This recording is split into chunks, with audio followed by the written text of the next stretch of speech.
All right, so what we're looking at here is I am in the basement of this home. Well, what will be the basement of it. And I'm actually standing just outside of our foundation wall. So when we dig a basement like this, we have to dig it big enough to where we can get in on the outside of the house. So we usually do what's called an over dig. Typically that's about 3 feet beyond where our foundation will be.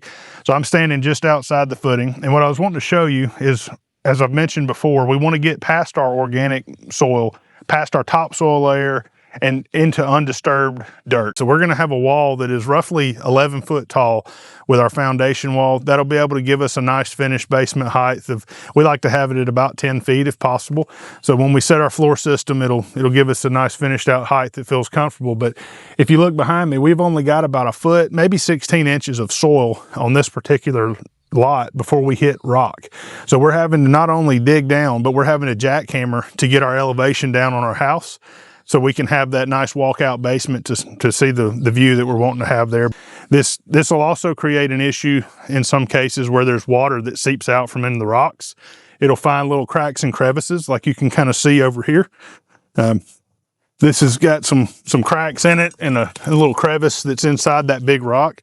So when water pressure from the ground pushes out, it can cause a real issue on your foundation of your basement wall.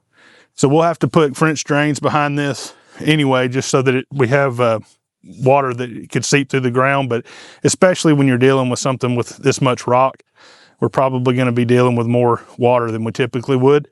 But we'll prepare for that with a French drain with gravel. It'll have a pipe in there that's actually sloped to where it runs to the outside. And those drains have to be open to daylight. So you have to have them running. They can't go out under the ground, but that'll catch this groundwater and divert it out of your house instead of having it, a moldy or a mildew type basement. But we won't have any issues with settling or moving on this because this is all just solid sandstone.